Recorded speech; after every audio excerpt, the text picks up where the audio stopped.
Peace, people. I hope you're good. Right, I'm so amped up.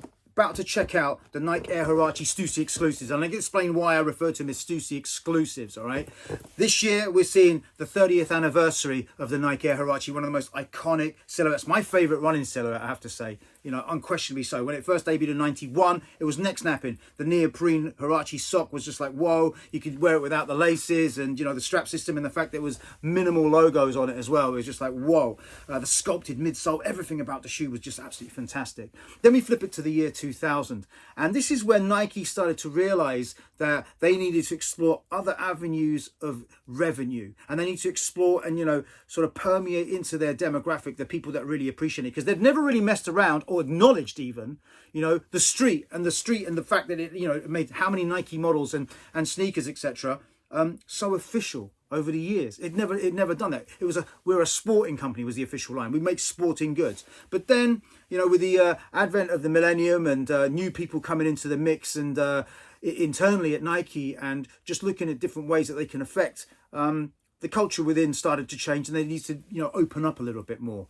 It was the next stage of evolution, which has actually proved to be so lucrative because we take it for granted when Nike's collaborating with like Off-White or with Jordan Brand with Dior, etc. It's just, you know, it's like that's the fabric right there. But the thing is, back then in the year 2000, it wasn't like that at all. Okay, so Nike engineered a program where they identified certain retailers around the world and you know, started to have conversations with them. The program in question was referred to as Probe. So as you know, all these accounts had Probe level access to Nike exclusive product. So basically, in the year 2000, the Stüssy store had set up in Covent Garden in London, and it was the brainchild of Michael Koppelman from Gimme 5, the Stüssy distributor and the brains behind Hideout, formerly known as Hit and Run at the time, and then Hideout, later Foot Patrol, and Simon Porter from Fly Clothing, all the way in King's Road in Chelsea, London, who'd been a Stüssy advocate for many, many years. I had the pleasure of meeting him, I think back in 93 and 92 or something like that, when he had his stall in what was referred to as the Garage, which is this big space at the bottom of King's Road.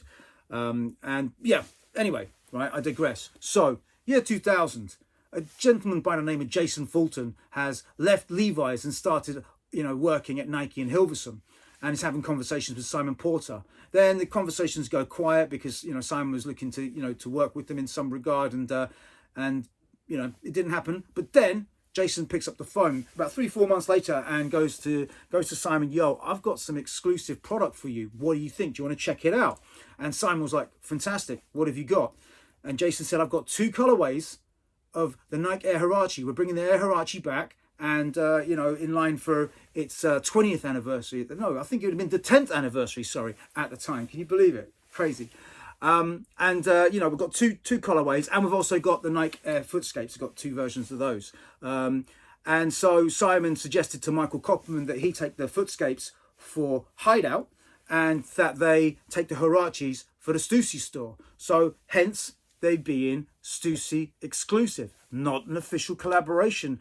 But the thing is, that goes down to all the fandoms, you know, people on Nike Talk and people on Crooked Tongues Forum referring to him as the Stüssy Huaraches because they were the exclusive, and that's how it started. But the thing is, this relationship cemented things because this was when Nike and Stüssy first came together, and subsequently we saw the release of the Dunks and then the Blazers and so on and so forth, and it just percolated from there, and the Stüssy Huarache lights as well. But yeah, so what do we have here?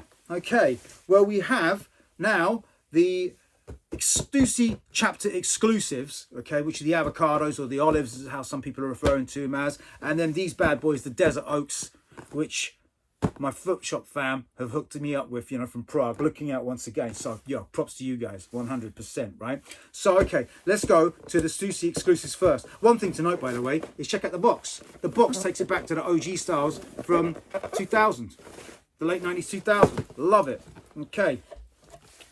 The tissue paper harks back to the limited edition series that Nike did around 1990 to 91 to 92. You had a little leather limited edition tag on certain models, you know, exclusive colorways, exclusive materials, and they did that with the Huarache. I think in 92 you had the slate greys and you had the chestnut leathers, but hey, you know, we'll go to these bad boys. Now, I've got to say, this shape that takes it back to 91 is absolutely phenomenal. Just look at it. Just look at the way it rakes back. The toe rakes back exactly as it should. You know, the proportionality between the neoprene sock ending here and the lip of the toe box coming up here across the vamp is just absolutely gorgeous, right? This shape is the 91 shape. So the thing is, this version of the Stüssy Huarache, and I say Stüssy Huarache, yo, I'll tell you what, it's a Freudian slip. But anyway, these Stüssy exclusives could be better than the ones from 2000. Because the thing is, when they brought that shoe back then, the shape looked really, really dope. But it wasn't just quite the same as the 91s. Now to the Desert Oaks. Thanks to my footshop fam and these bad boys. And out of the two, I have to say, these are my favourite. Let's get up close with these ones, just so you can see the quality involved. You got the beautiful suede, the mesh, the neoprene sock, the minimal branding. You only got the Nike there and the Air there. That was revolutionary. And the thing is, that little red pop there with the Huarache logo. Oh, absolutely, absolutely dope. You know what I mean? Absolutely dope.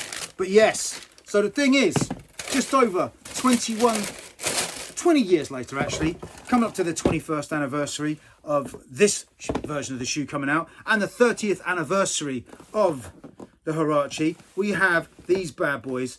And I have to say, these are essentials. Yo, if you're into sneakers and you're into like looking fly and popping, you know what I mean, and making sure your outfit levels are at maximum, these bad boys are absolutely hard body. And yo, it's just great to see him back. I think it's a double up, a triple up on them, no question. Anyway, I hope you guys managed to cop. Shout outs again to Footshop fam for looking out on these bad boys, all right? And to you people out there, yo, stay safe. One love.